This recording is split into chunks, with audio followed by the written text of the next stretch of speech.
오늘 허락하신 하나님 말씀을 봉독하겠습니다. 로마서 16장 1절에서 5절, 고린도 전서 3장 9절 말씀입니다.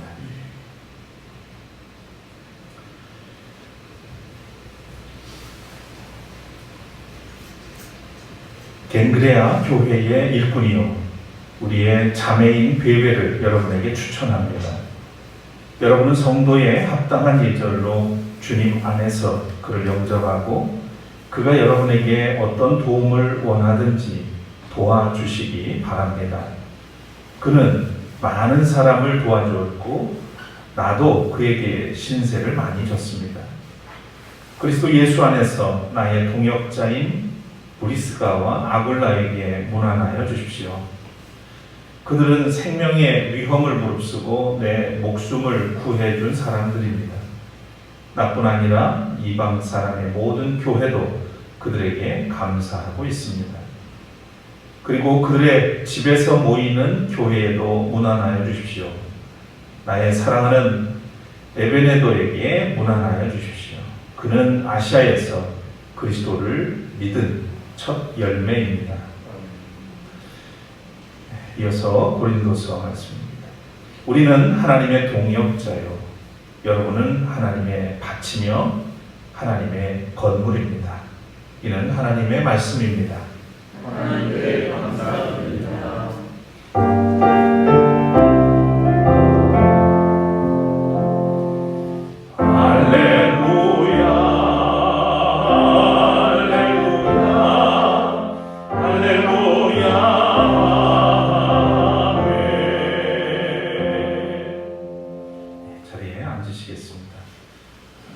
이제 김종삼 박준 선교사님 차례로 나오셔서 하나님의 동역자들이라는 말씀, 그리고 또 먼저 앞서서 박준 사모님 찬양이 있겠습니다.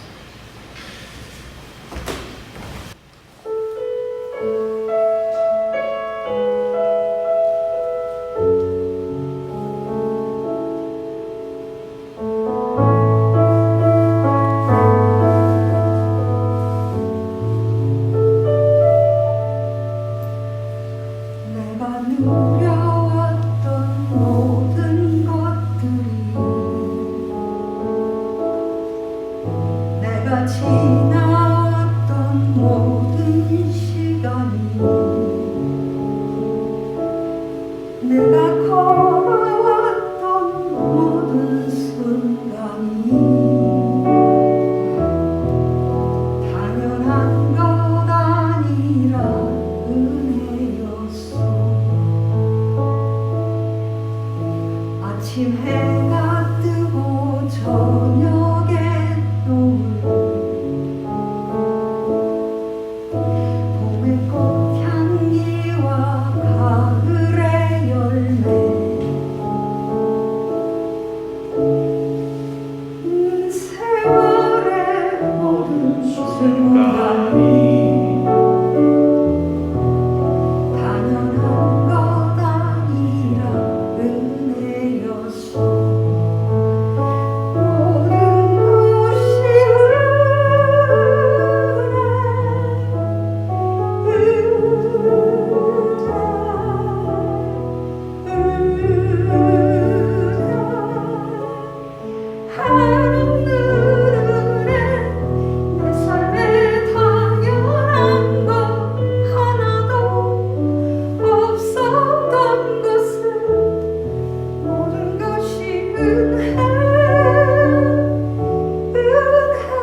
어린아이 시절과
내 삶에 당연한 것 하나도 없었던 것을 모든 것이 은혜였소.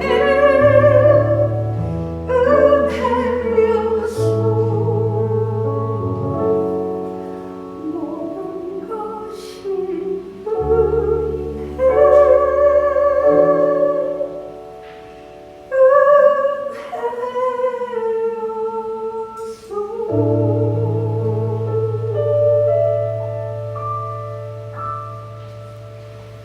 아멘. 네. 저희가 서울에서 내려왔는데요. 잠깐 모르겠어요. 그 말씀을 나누고 싶은 마음이 들어서 잠깐 저희가 내비게이션을 따라서 오잖아요. 그런데 어느 순간 우리가 내비게이션의 말을 잘 못 알아듣고 엉뚱한 길로 가기도 하고, 또 어떤 때는 왜 얘가 이리 가라고 그러지? 우리가 아는 길인데, 이러면서 내비게이션이 하는 말을 듣지 않고 가라는 곳으로 안 갈 때도 있고, 하나님께서 우리를 하나님의 자녀로 삼으셨기 때문에 하나님이 우리를 인도하시는 길은 정해져 있지요. 하나님의 나라, 또 우리가 예수 그리스도의 성품을 닮아가는 곳으로 우리를 인도하고 계신데, 우리는 그 길은 내가 아는 길이야 이렇게 생각하고 가지 말라고 하는 곳으로 가기도 하고, 또는 하나님의 말씀을 분명히 주셨는데도 잘 알아듣지 못하고 엉뚱한 길로 가기도 하고, 하지만 결국은 하나님은 우리를 그곳에서 다시 시작하고 다시 움직이시고 하나님의 나라와 하나님이 원하시는 그 목적지까지 우리를 인도하실 줄 믿습니다.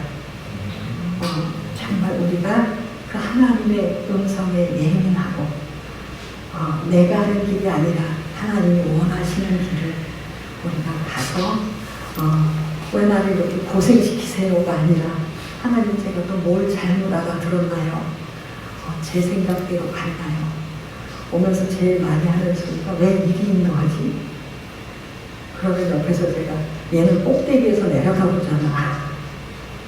하물며 요즘은 위에서 내려다보는 내비가 위에서 내려다보는 걸 우리가 신뢰하는데, 우리를 만드신 그분 하나님의 우리를 인도하심에 대해서 우리가 신뢰하며 끝까지 그 길을 갈 수 있길 원합니다.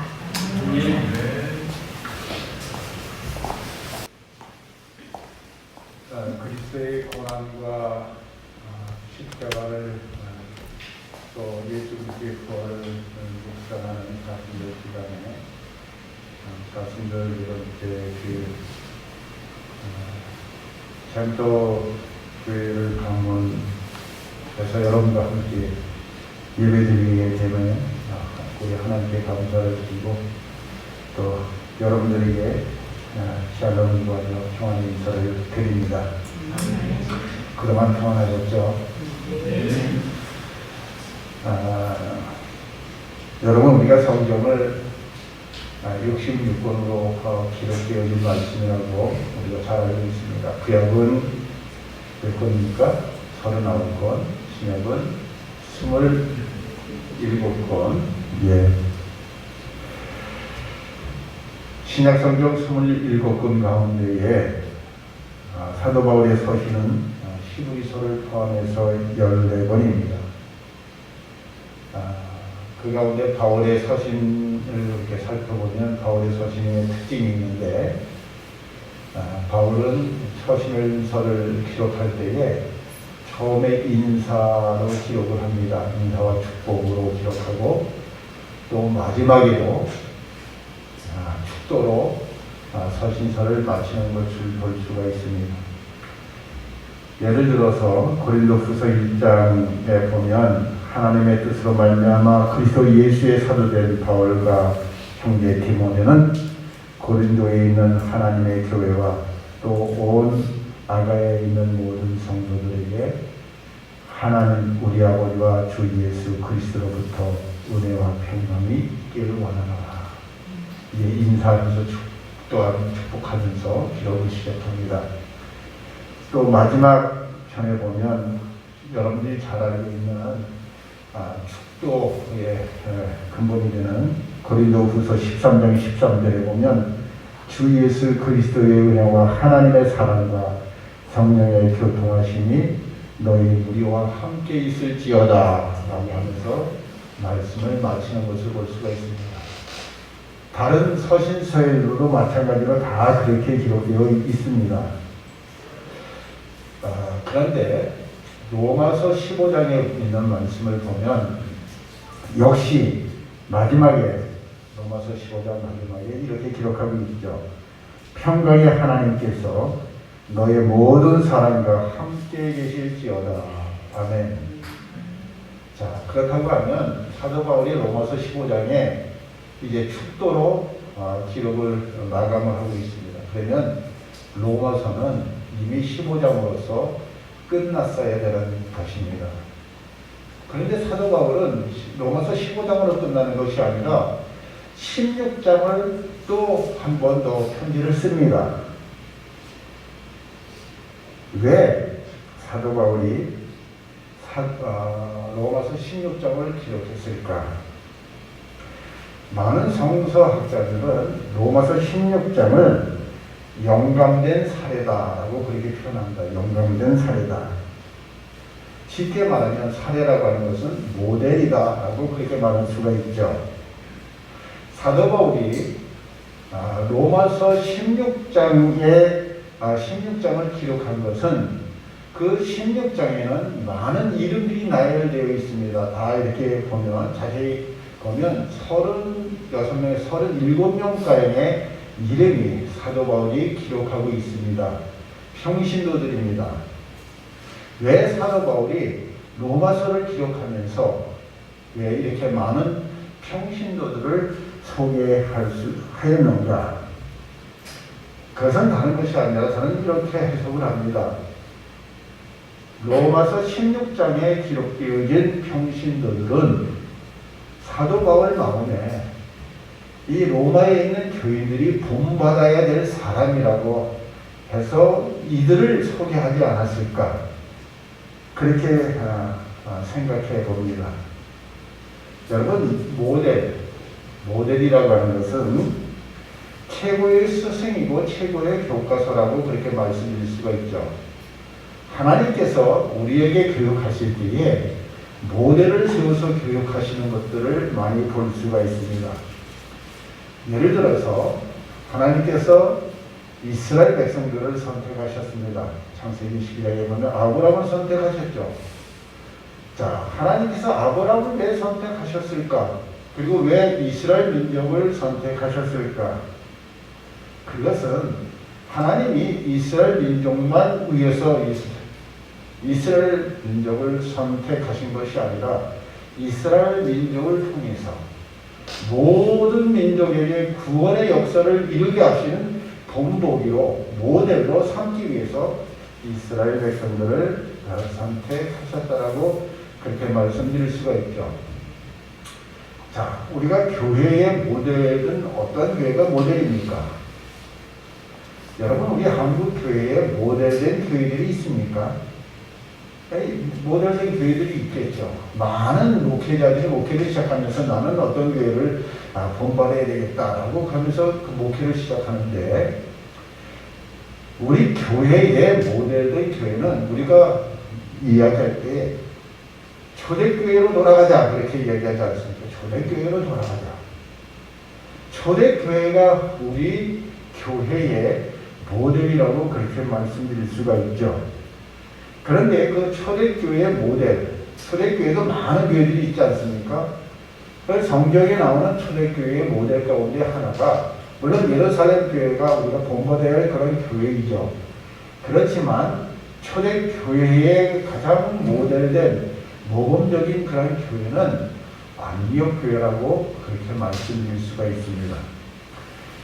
초대교회 당시에 세계에서 가장 큰 도시가 세 곳으로 뽑는다면 로마고, 그 다음에 이집트의 알렉산드리아고, 그 다음에 시리아의 안디옥이었습니다.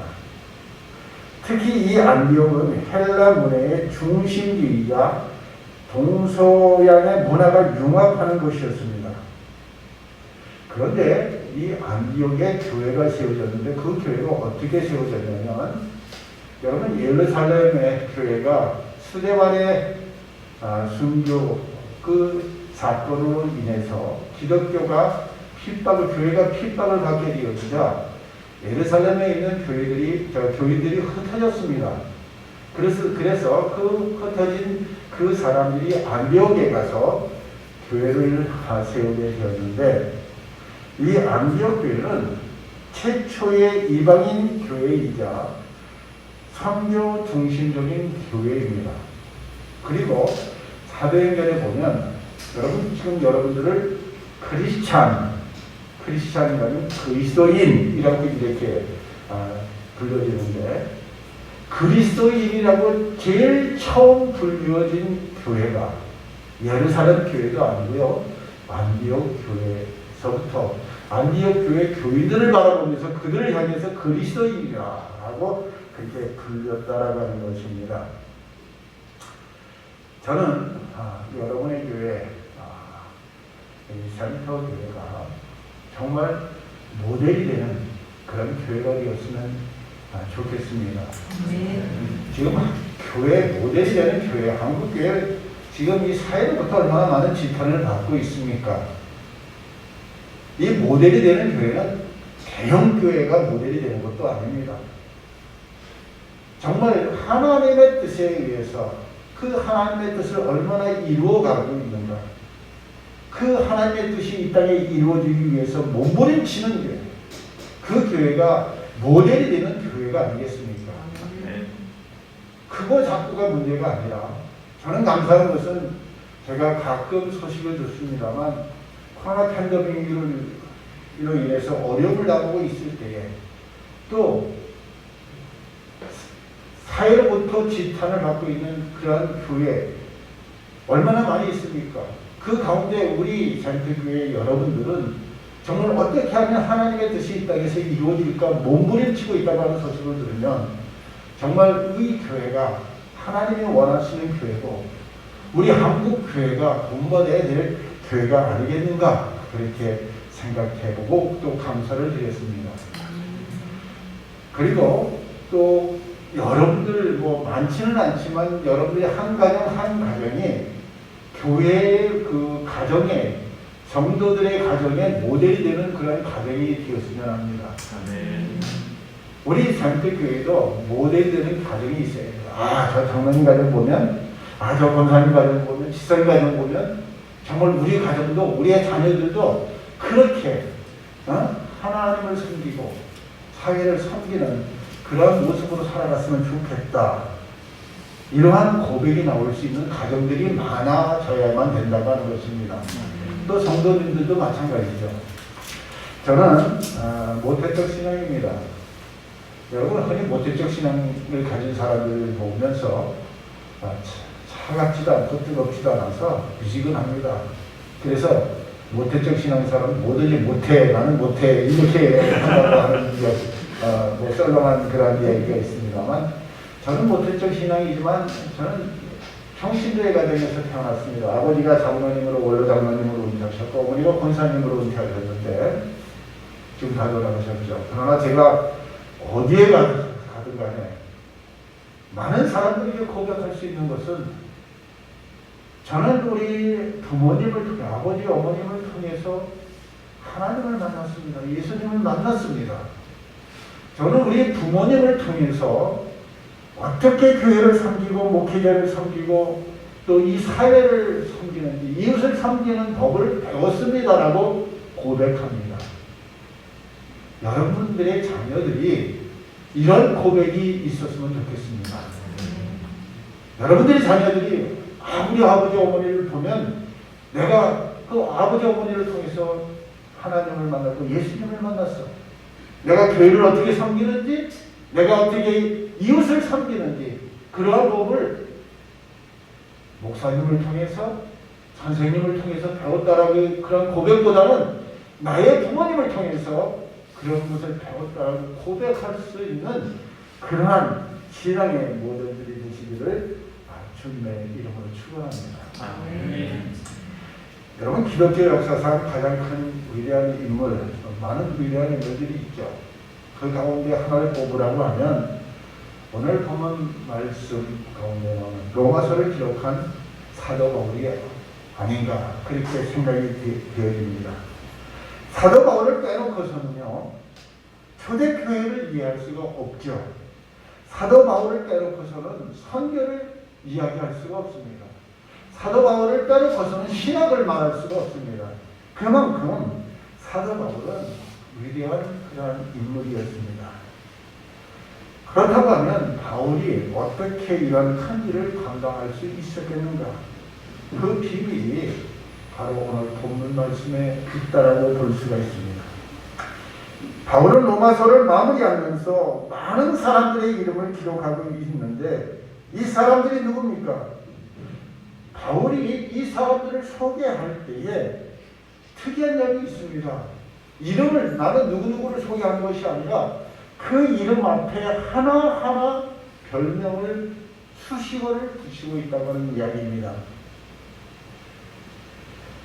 나의 보호자 누구누구, 나의 동력자여, 처음 익은 열매여, 나와 함께 갇혔던 자, 주 안에서 많이 수고한 자, 내 사랑하는 자, 그리스도 안에서 인정함을 받은 자, 나를 위해서 자기의 목숨을 아끼지 않은 자, 이런 수식어를 붙이면서 그렇게 로마서에다 소개하고 있습니다.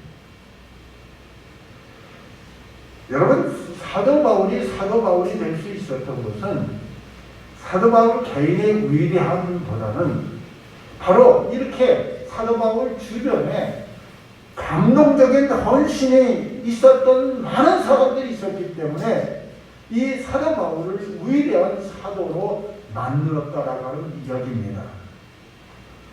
어느 시대든 간에 사람이 굉장히 중요합니다. 왜냐하면 사람의 역사를 이끌어 왔기 때문입니다. 물론 역사를 주관하시는 분은 하나님이십니다. 그러나 하나님은 사람들을 통해서 역사하신다고 하는 것이죠. 사람을 통하지 아니하고서는 하나님은 하나님의 일을 이 땅에서 펼칠 수가 없다고 하는 이야기입니다. 하나님은 사람 없이는 아무것도 안 하십니다. 물론 하나님은 전지전능하신 분이십니다. 그렇지만 하나님이 이 땅에서 하나님의 나라의 일을 하기 위해서는 사람을 찾으시고 찾으신 사람을 통해서만이 반드시 일하고 있다고 하는 이야기입니다. 하나님께서 하나님의 일을 하시는데 사람을 만나야 됩니다.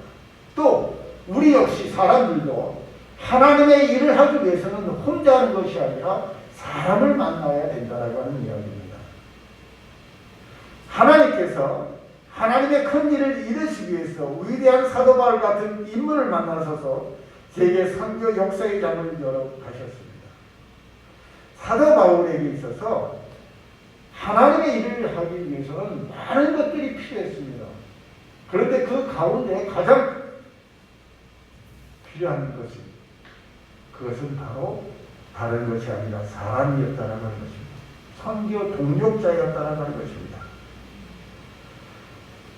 여러분, 사도 바울 하면 떠오르는 인생이 무엇입니까? 사도 바울은 한평생 독신으로 하나님을 섬겼던 그런 사람이었죠. 사도 바울 하면 강렬한 그런 성품을 가진 사람, 오직 예수만을 위해서 사는 외로운 인생이라고 하는 그런 느낌을 받습니다. 물론 사도 바울은 수백 명이 달려들어도 이룰 수 없었던 일들을 사도 바울 혼자 감당하였던 그런 초능력자라고 하는 그런 느낌을 받기도 합니다.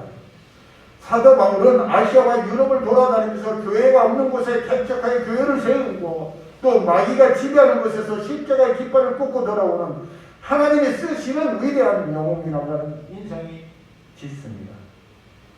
그러나 평범한 사람들이 도저히 넘볼 수 없는 일을 이루었던 그 사도 바울. 사도 바울이 그렇게 많은 일을 이룰 수 있었던 것은 혼자 열심히 뛰어다니면서 일한 것이 아니라 수많은 믿음의 동력자들이 있었기 때문이라고 하는 것입니다. 여러분, 성도의 삶은 동력의 삶이라고 그렇게 말씀드릴 수가 있습니다. 사도 바울은 3절에 브리스가와 아굴라를 소개할 때에 예수 그리스도 안에서 나의 동력자들인 브리스가와 아굴라에게 문안하라 그랬습니다. 또 9절에도 마찬가지입니다. 또 22절 1절에도 나의 동력자인 디모데라고 표현했습니다.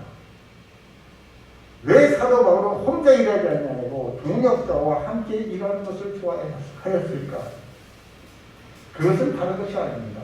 에베소 2장 22절에 있는 말씀 보면 너희도 성령 안에서 하나님의 거하실 초소가 되기 위하여 예수 안에서 함께 지어가느니라 라고 하는 말씀처럼 그리스도의 몸인 교회는 혼자가 아닌 함께 세워가는 것이기 때문에 그렇습니다. 고린도전서 3장 9절에 의하면 아볼로와 함께 우리는 하나님의 동력자들이라고 그렇게 사도 바울도 고백하고 있죠. 다시 말해서 바울이 하나님의 동력자요 아볼로가 하나님의 동력자라고 하는 이야기입니다. 여러분, 우리가 하나님의 일에 하나님과 동력할 수 있는 사람이 될 수 있을까요? 사도 바울이 자신을 하나님의 동력자라고 그렇게 표현을 했는데 사도 바울은 이렇게 고백합니다. 나는 죄인 중에서 괴수 죄인이다 라고 그렇게 고백한 사람인데 어떻게 거룩하신 하나님과 동력할 수 있다는 동력된 위치를 말하고 있었을까요? 성도들끼리 지사님은 나의 동력자야, 장로님은 나의 동력자라고 그렇게 고백할 수는 있을 것입니다. 그런데 나는 하나님의 동력자라고 사도 바울이 고백했는데 어떻게 그렇게 고백할 수 있었을까? 이 동력자라고 하는 말은 신에르고스라고 하는 단어인데 이것은 한 가지 목적, 동일한 목적을 가지고 함께 일하는 자라고 그렇게 풀이될 수가 있습니다. 그러므로 동력자라고 하는 것은 어떤 성품을 가지고 일컫는 말이 아니라 하나님의 뜻을 위해 한 가지의 마음을 먹고 그 일을 추진하는 사람, 이 사람을 동력자라고 말하는 것입니다. 그렇다면 비록 내가 흠이 있고 온전하지 못해도 하나님의 뜻이, 하나님의 거룩한 뜻의 성취를 위해서 힘쓰고 있는 자라고 하면 그 사람은 하나님의 동력자라고 그렇게 표현할 수 있다고 하는 것입니다. 그렇다고 하면 하나님의 뜻이 무엇이겠습니까? 하나님의 뜻은 다른 것 아닙니다. 주님의 몸된 교회를 세워가는 것, 올바로 세워가는 것이 하나님의 뜻이라고 하는 것입니다.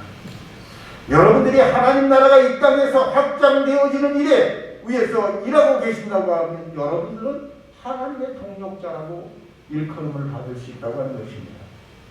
여러분들이 주님의 지상의 명령인 모든 민족을 제자로 삼는 일에 최선을 다한다고 하면 여러분과 저는 하나님의 동력자라고 하는 이야기입니다.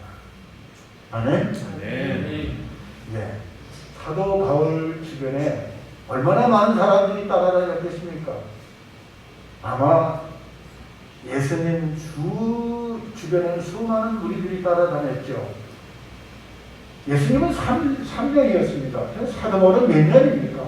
사도 바울이 일평생을 보면 사도 바울 주변에 아마 예수님 못지않게 많은 무리들이 따라다녔을 것입니다.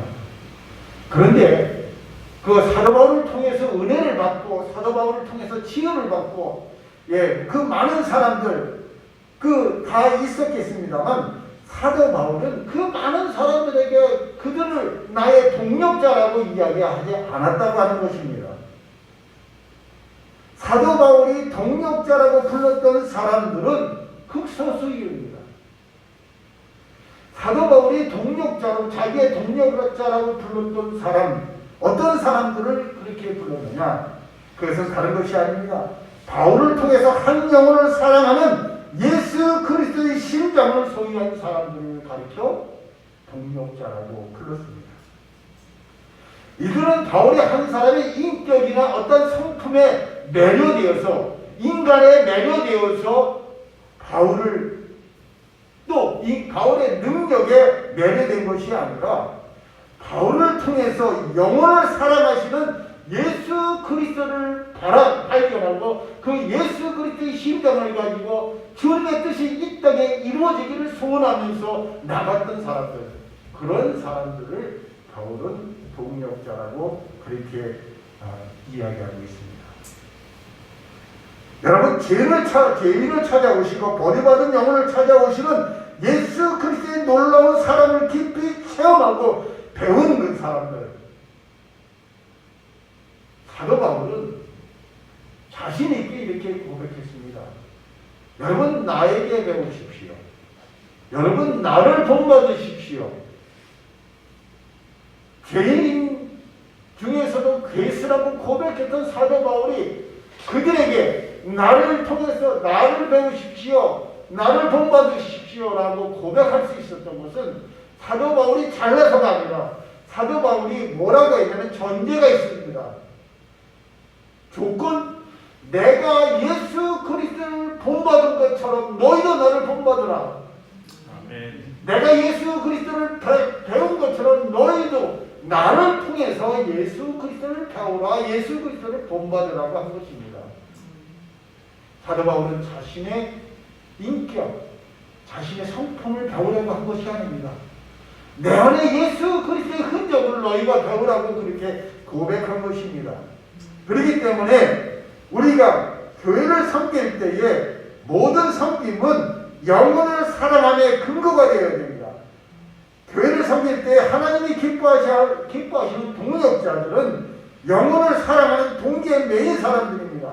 영혼을 뜨겁게 사랑하는 동기가 없으면 예수 그리스도의 동력자가 될 수 없다고 하는 것입니다.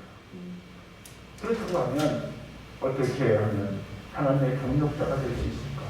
오늘 본문 말씀 고린도전서 3장 9절에 있는 말씀 보면 우리는 하나님의 동력자이들이요 너희는 하나님의 밭이요 하나님의 집이라.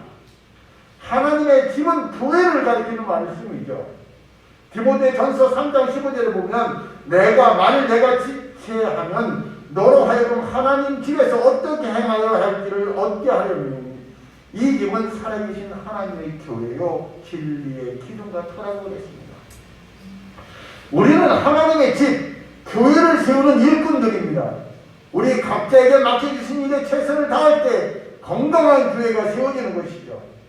우리의 삶은 바로 주님의 몸인 산적교회를 튼튼하게 세워야 하며 이 산적교회가 정말 행복한 교회가 되고 많은 사람들이 산적교회를 통해서 행복한 삶을 살 수 있도록 우리가 그 일을 감당해야 된다고 하는 이야기입니다.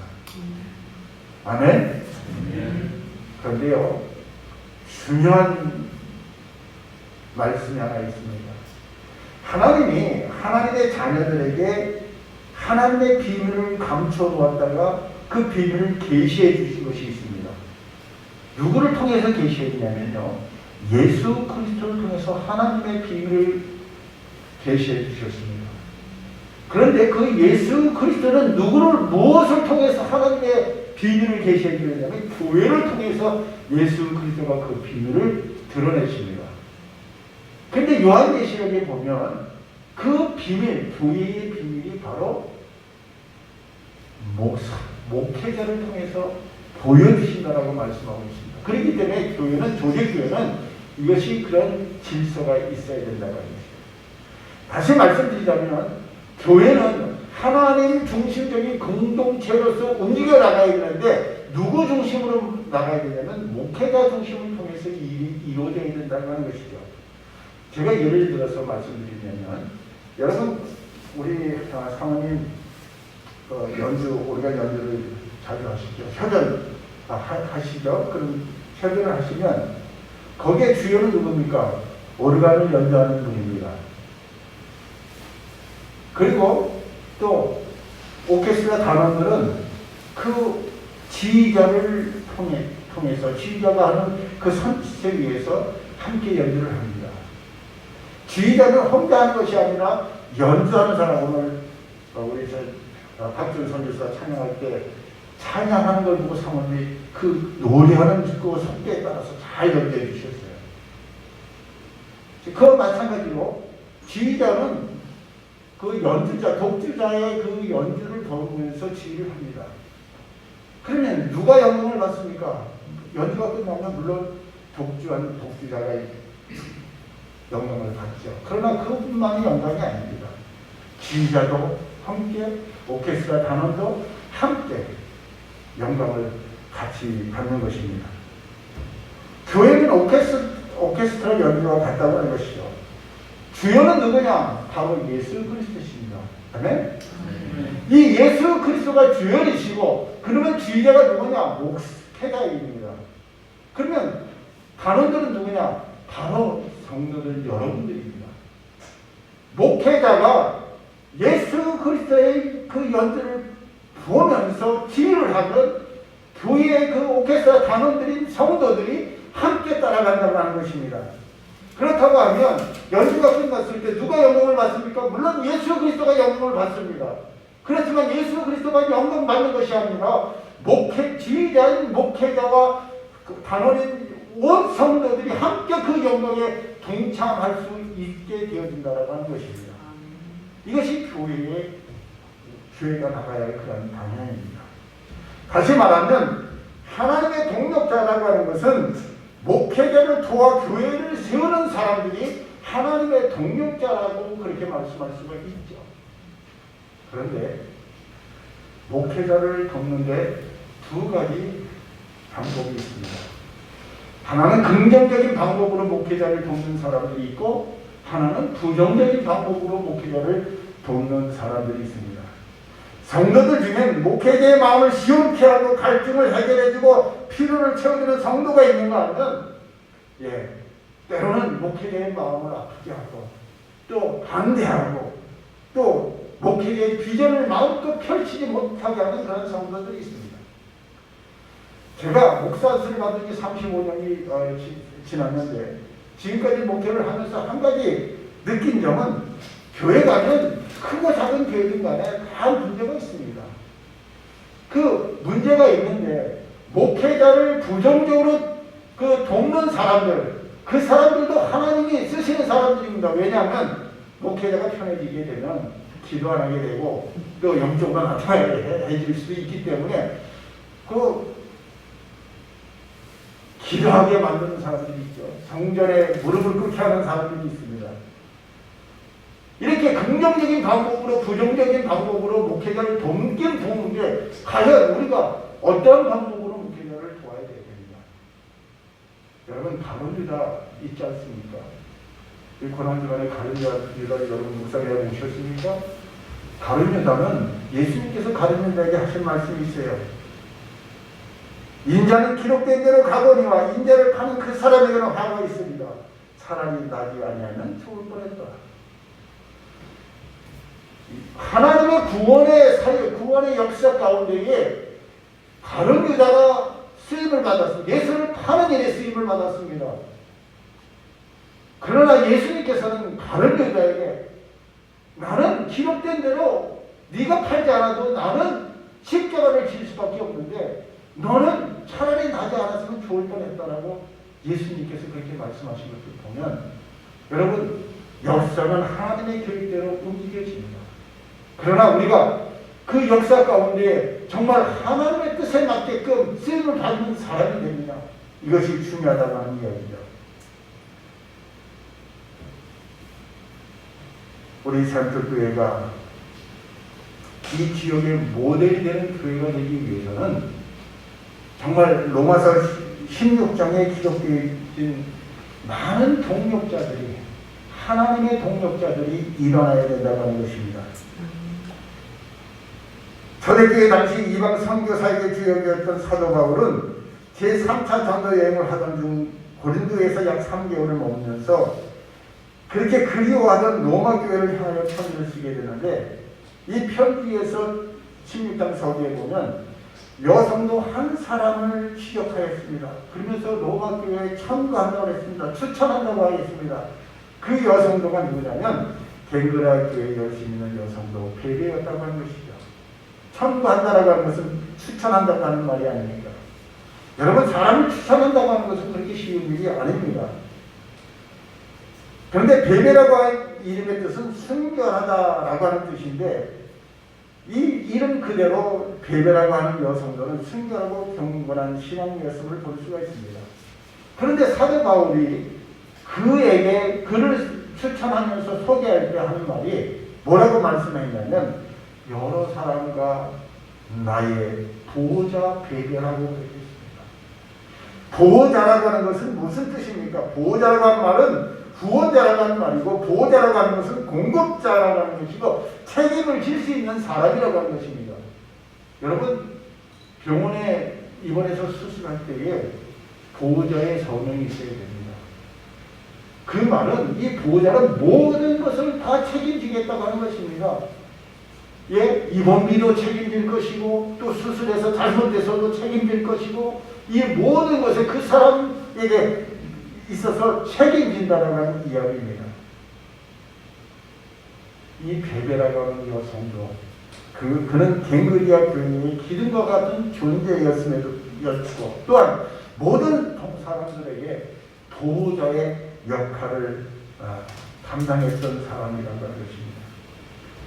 여러분, 사도 바울은 초기에서 그 사역할 때 텐트 메이커로 사역을 했는데 사역이 커지면서 두 가지 일을 다 할 수가 없었습니다. 그래서 전임 사역, 하나님 나라의 복음을 전하고 교회를 세우는 일에 전임적인 사역을 하려고 했다고 하면 그에 있어서 많은 경제적인 물질만이 필요했었을 것입니다.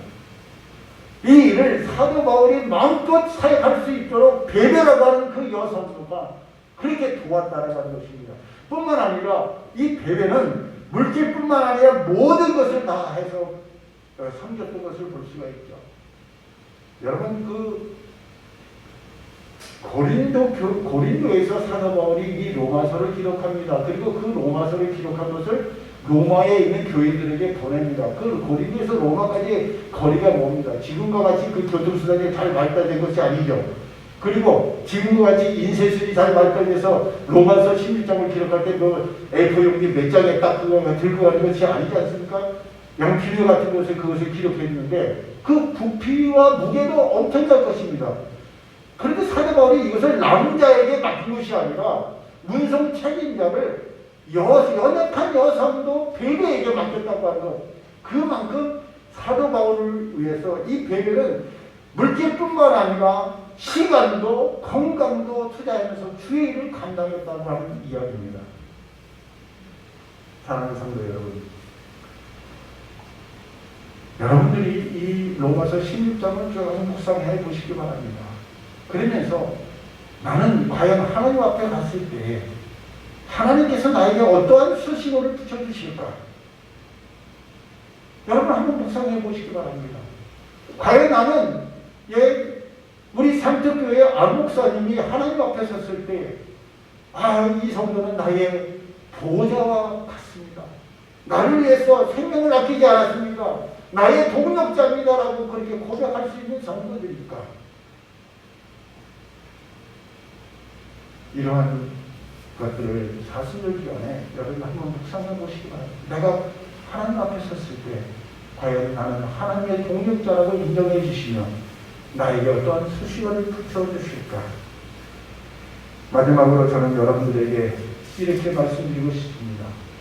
로마서 16장에 기록되어진 이 성도들은 하나님 앞에 갔을 때 어떠한 상을 받았을까요?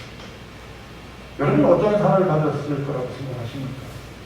저는 분명히 이렇게 고백할 수가 있습니다. 마태복음 10장 41절에 예수님의 말씀이십니다.